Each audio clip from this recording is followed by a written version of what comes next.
Le jardin des Tuileries, en ce printemps éclatant, semblait respirer au rythme de Paris.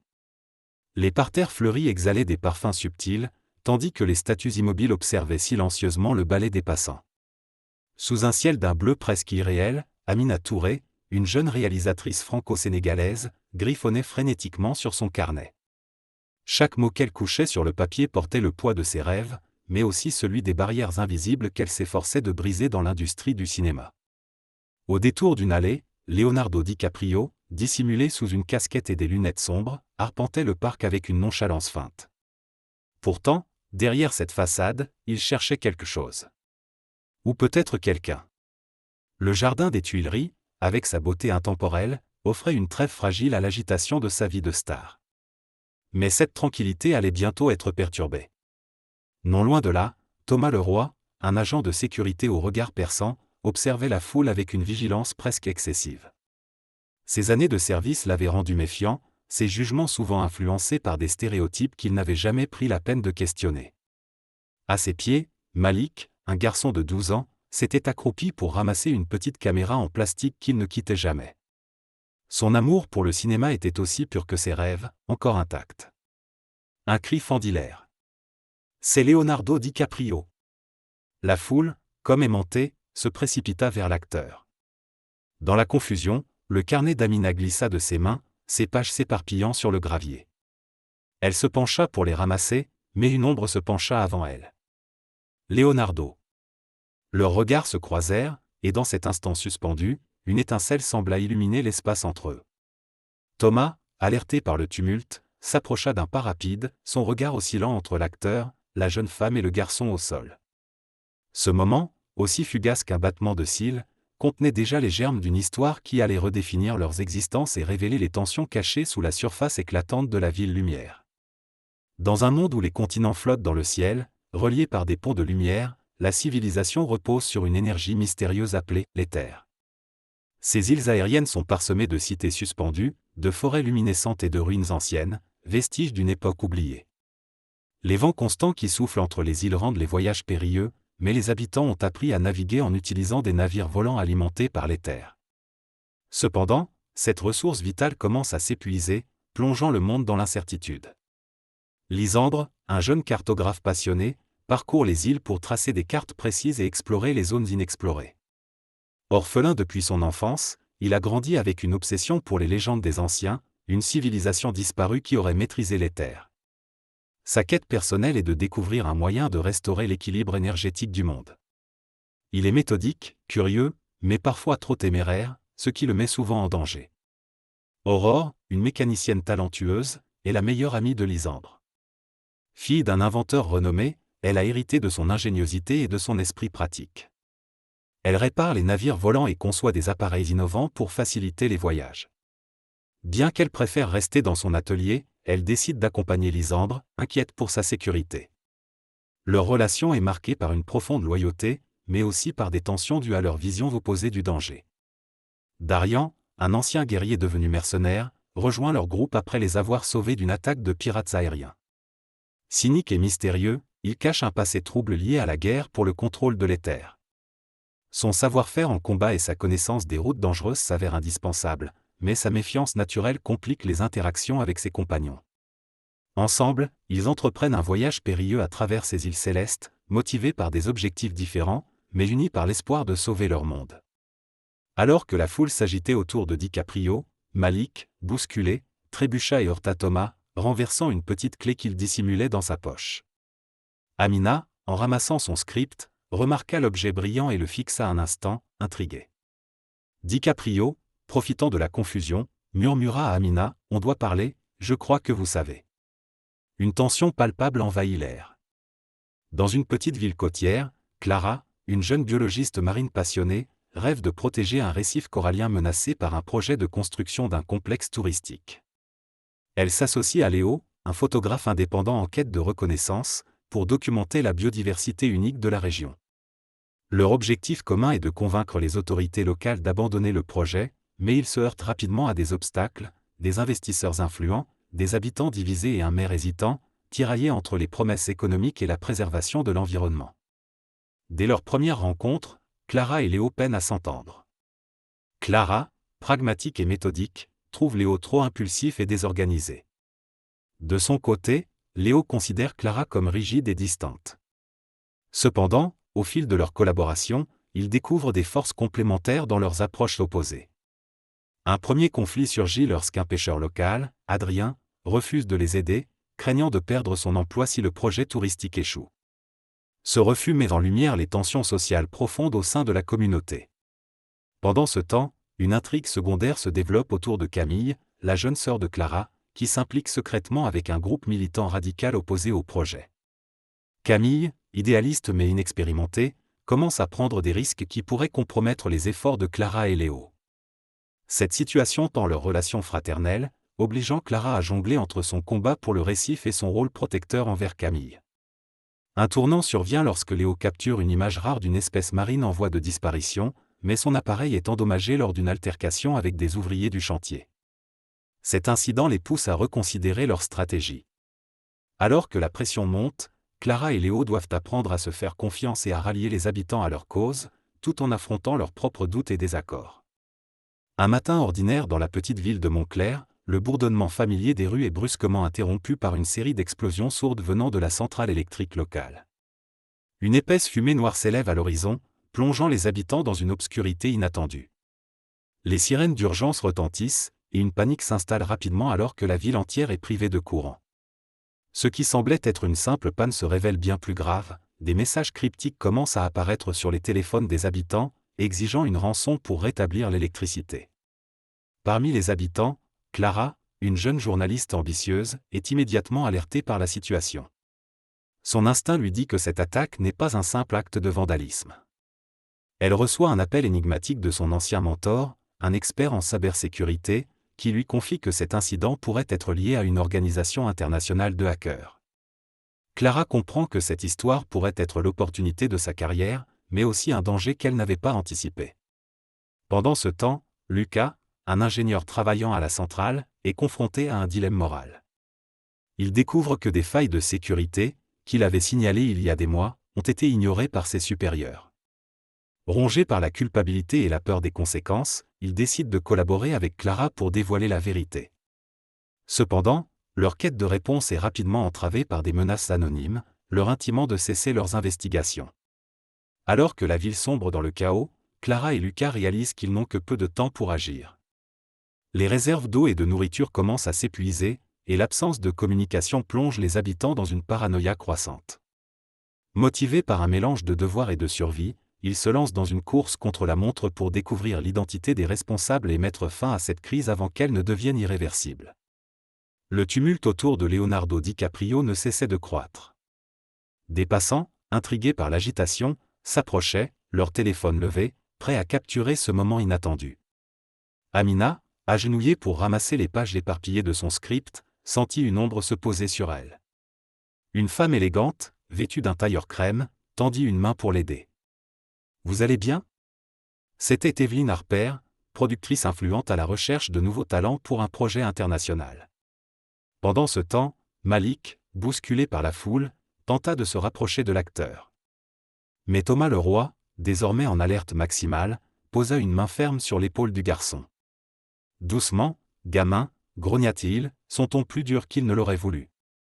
Malik, les yeux écarquillés, murmura « Je voulais juste lui parler. » Mais Thomas, pris entre son devoir et ses propres préjugés, hésitait à relâcher sa prise. Non loin de là, un homme en costume sombre observait la scène avec un intérêt particulier. Julien Moreau, journaliste à Sensation, flairait une histoire juteuse. Son regard s'attarda sur Amina, reconnaissant en elle la réalisatrice dont le court-métrage avait fait sensation au dernier festival de Clermont-Ferrand. Il sortit discrètement son appareil photo, prêt à capturer ce qu'il percevait déjà comme un moment clé. Au centre de l'attention, Leonardo DiCaprio, visiblement agacé mais professionnel, tenta de calmer la foule. « S'il vous plaît, laissez-moi respirer », dit-il en français approximatif, provoquant quelques rires nerveux. Mais son regard revint instinctivement vers Amina, dont le visage lui semblait étrangement familier. Était-ce une coïncidence, ou l'avait-il déjà croisé dans un autre contexte ? Alors que le chaos semblait sur le point d'éclater, une voix claire et forte retentit. Tout le monde, reculez. C'était Camille, une jeune policière en patrouille dans le parc. Sa présence imposante et son autorité naturelle commencèrent à apaiser la situation, mais dans les esprits de chacun, une tension persistait, annonçant des événements encore plus complexes à venir. Le tumulte s'intensifiait autour de Leonardo DiCaprio, les passants s'agglutinant pour immortaliser l'instant avec leur téléphone. Malik, emporté par son enthousiasme, se fraya un chemin à travers la foule, son carnet de croquis à la main, espérant un autographe. Mais dans l'agitation, il trébucha, renversant involontairement une table d'un vendeur ambulant. Des objets roulèrent sur le sol, attirant davantage l'attention. Amina, toujours agenouillée pour rassembler son script, remarqua le désordre grandissant. Elle hésita un instant, partagée entre l'envie de protéger son travail et l'élan instinctif d'aider Malik. Finalement, elle se leva précipitamment, ramassant les affaires du jeune garçon tout en essayant de calmer le marchand furieux. « C'est un enfant, calmez-vous, lança-t-elle, sa voix teintée d'exaspération. Thomas, quant à lui, sentit la tension monter. Il s'approcha d'un pas rapide, son regard passant de Malik à Amina, puis à la foule.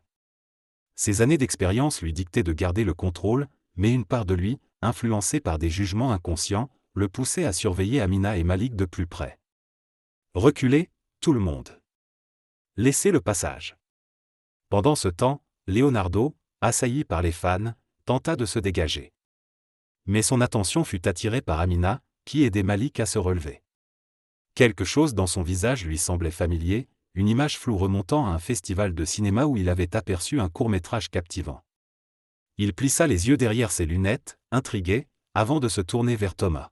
« Laissez-les tranquilles, dit-il d'un ton ferme, brisant le chaos environnant. La tension palpable semblait suspendre le temps. Amina, surprise par l'intervention de l'acteur, sentit un mélange de gratitude et de méfiance. Malik, lui, serrait son carnet contre lui, les yeux brillants d'admiration. Quant à Thomas, il resta figé un instant, pris entre son devoir et un doute naissant sur ses propres réactions. Le soleil déclinait, mais les enjeux, eux, ne faisaient que croître. Le tumulte s'intensifiait autour de Leonardo DiCaprio, et Malik, emporté par son enthousiasme, se faufila à travers la foule pour tenter d'approcher son idole. Dans sa précipitation, il bouscula légèrement Amina, qui, en ramassant les pages éparpillées de son script, sentit une montée de frustration. Mais son regard croisa à nouveau celui de l'acteur, et cette fois, il semblait intrigué. Était-ce une coïncidence ou avait-il réellement reconnu quelque chose dans ces pages? Thomas, quant à lui, observait la scène avec une vigilance accrue. Son rôle d'agent de sécurité le poussait à intervenir, mais une hésitation inhabituelle le paralysait. Était-ce la présence de la star ou les regards insistants de la foule qui le rendaient nerveux? Il finit par s'approcher, mais son attention se fixa brièvement sur Malik, dont l'énergie débordante semblait le déranger plus que nécessaire. Amina, rassemblant enfin ses affaires, se redressa et fit un pas en direction de DiCaprio. Elle hésita, consciente de l'absurdité de la situation, mais une impulsion intérieure la poussa à tendre une page de son script vers lui. « C'est pour vous, murmura-t-elle, presque inaudible dans le brouhaha ambiant. Leonardo, surpris, prit la feuille, jetant un coup d'œil rapide à ce qui semblait être une scène clé de son projet. Pendant ce temps, Malik, toujours déterminé, s'approcha davantage. Mais avant qu'il ne puisse atteindre l'acteur, Thomas posa une main ferme sur son épaule. « Doucement, garçon, dit-il, son ton autoritaire trahissant une tension sous-jacente. Malik leva les yeux, surpris et un peu intimidé. Amina, témoin de l'interaction, sentit une colère sourde monter en elle, reconnaissant dans ce geste quelque chose de plus profond qu'une simple mesure de sécurité. Leonardo, sentant l'atmosphère se charger, leva la main pour calmer la foule. Il posa un regard bref mais significatif sur Thomas, puis sur Amina et Malik. En ce moment suspendu, une décision semblait germer dans son esprit, une décision qui pourrait changer le cours de l'après-midi et peut-être bien plus. Le tumulte s'intensifiait autour de Leonardo, les cris et les flashs des téléphones perturbant la tranquillité du jardin des Tuileries. Malik, fasciné, tentait de se frayer un chemin à travers la foule pour apercevoir son idole. Mais dans la confusion, il trébucha et heurta accidentellement Thomas, qui le fusilla du regard avant de l'attraper par le bras. « Fais attention, gamin, grogna-t-il, son ton plus dur qu'il ne l'aurait voulu. » Amina, toujours agenouillée pour ramasser ses feuilles éparpillées, observait la scène d'un œil inquiet. Elle hésita une seconde, puis se redressa et s'approcha de Thomas. « Laissez-le, il n'a rien fait, dit-elle d'un ton ferme, défiant l'autorité implicite de l'agent de sécurité. Thomas la fixa, décontenancé par son audace, mais avant qu'il ne puisse répondre, une voix grave et calme intervint. Elle a raison, ce n'est qu'un enfant. C'était DiCaprio, qui s'était avancé, ses lunettes de soleil désormais dans sa main. Son intervention calma instantanément la tension. Thomas, pris entre son devoir et la présence imposante de la star, relâcha Malik à contre-séhur. Le garçon, les yeux écarquillés, murmura un « merci » timide, partagé entre la peur et l'admiration. Amina, quant à elle, n'en croyait pas ses yeux. Leonardo DiCaprio venait non seulement de défendre Malik, mais il la regardait maintenant avec une intensité qui la déstabilisait. « Vous êtes Amina Touré, n'est-ce pas ?» Elle hocha la tête, abasourdie. « J'ai lu votre court-métrage l'année dernière. » Impressionnant. Avant qu'elle ne puisse répondre, un mouvement dans la foule attira leur attention. Une femme, vêtue d'un trench beige, semblait observer la scène de loin, son téléphone à la main. Elle s'éloigna rapidement en croisant le regard de Thomas, qui fronça les sourcils. Quelque chose dans son comportement le mettait mal à l'aise. Alors que le calme revenait peu à peu, Amina sentit une opportunité se dessiner. Mais elle ignorait encore que cette rencontre, aussi fortuite qu'elle paraissait, allait l'entraîner dans un tourbillon de révélations et de choix cruciaux. Le tumulte autour de Leonardo DiCaprio s'intensifiait, attirant de plus en plus de curieux. Malik, dans sa ferveur juvénile, tentait désespérément d'approcher son idole, mais la foule compacte le repoussait. Amina, toujours agenouillée pour récupérer les pages éparpillées de son script, sentit une montée de panique. Une page cruciale venait d'être piétinée, rendant illisible une scène clé de son projet. Elle serra les dents, consciente que ce moment pourrait compromettre sa prochaine présentation à un producteur influent. Leonardo, malgré le chaos, semblait intrigué. Son regard se posa brièvement sur Amina, puis sur le jeune Malik, dont l'enthousiasme innocent contrastait avec la confusion ambiante. Il tenta de calmer la foule, levant les mains pour demander du calme, mais son intervention ne fit qu'amplifier l'agitation. Les téléphones se levaient dans toutes les directions, capturant chaque instant. Thomas, lui, accéléra le pas. Son instinct professionnel le poussait à rétablir l'ordre, mais son esprit était alourdi par des jugements inconscients qui embrouillaient son discernement. Lorsqu'il atteignit le centre de l'agitation, il posa une main ferme sur l'épaule de Malik, croyant qu'il était à l'origine du désordre. Malik, surpris et effrayé, se débattit légèrement, attirant l'attention d'Amina et de Leonardo. Amina, indignée par l'injustice flagrante, se releva d'un bond. Elle s'interposa entre Thomas et Malik, sa voix tremblante mais déterminée. « Lâchez-le, il n'a rien fait. » Sa protestation résonna, attirant quelques regards supplémentaires. Leonardo, observant la scène, sembla hésiter un instant avant de s'avancer à son tour. « C'est un malentendu, dit-il d'un ton calme mais ferme, en français approximatif, essayant de désamorcer la situation. Le moment était suspendu, chaque protagoniste figé dans une tension palpable. Le soleil, désormais bas à l'horizon, projetait des ombres longues sur les visages. Ce n'était plus seulement une rencontre fortuite dans un parc parisien. C'était un carrefour, un instant où leurs histoires respectives convergeaient, portées par des enjeux personnels et des vérités universelles qui allaient bientôt éclater au grand jour. Le tumulte s'intensifiait autour de Leonardo DiCaprio, pris au piège d'une foule grandissante. Malik, bousculé, perdit l'équilibre et tomba près d'Amina, qui venait de récupérer son script. Sans hésiter, elle l'aida à se relever, son regard se posant brièvement sur le jeune garçon. Une connexion instantanée naquit entre eux, comme si leur rêve de cinéma les liait d'une manière inexplicable. Leonardo, remarquant la scène, fendit la foule pour les rejoindre, intrigué par le script qu'Amina tenait fermement contre elle. Thomas, en revanche, s'approchait avec une méfiance palpable. Voyant Malik et Amina près de l'acteur, il les interpella brusquement, son ton trahissant des jugements implicites. « Vous, là-bas. Que faites-vous » Amina, d'abord déconcertée, retrouva rapidement son aplomb. « Je suis réalisatrice, et ce garçon est un passionné de cinéma. Nous n'avons rien à prouver. » Sa voix, calme et ferme, résonna avec une autorité inattendue. Leonardo, témoin de l'échange, intervint. « Attendez une seconde. Ce script. » Amina. Elle hocha la tête, hésitante mais déterminée. « Oui, et il parle de rêve, de lutte, et de ce que signifie trouver sa place dans un monde qui nous rejette parfois. L'acteur, impressionné, lui tendit sa carte. « Envoyez-le-moi. Je veux le lire. » Malik, les yeux brillants, murmura, « C'est comme dans un film. » Thomas, visiblement touché par la scène, baissa les yeux, conscient de ses préjugés. Il s'approcha de Malik et lui tendit la main. « Je suis désolé, gamin. Parfois, on oublie de regarder au-delà des apparences. » Malik, après un instant d'hésitation, accepta l'excuse avec un sourire timide. Alors que le soleil disparaissait derrière les arbres, Amina, Leonardo, Malik et même Thomas quittaient le jardin des Tuileries, transformés par cette rencontre. Une invitation implicite à croire en ses rêves, à dépasser les barrières invisibles et à construire un monde plus ouvert se dessinait. Et vous, qu'êtes-vous prêt à faire pour briser les préjugés et saisir vos opportunités? Le tumulte dans le jardin des Tuileries s'apaisa peu à peu, mais pas avant d'avoir laissé une empreinte indélébile sur chacun des protagonistes. Leonardo DiCaprio, après avoir aidé Amina à récupérer son script, lui glissa discrètement quelques mots d'encouragement. Il lui parla de l'importance des voix émergentes dans le cinéma et lui proposa de lire son travail, un geste inattendu qui fit naître une lueur d'espoir dans les yeux de la jeune réalisatrice. Pendant ce temps, Thomas, d'abord méfiant face à la situation, observa Malik, fasciné par la présence de l'acteur. Quelque chose dans l'enthousiasme du garçon le fit réfléchir.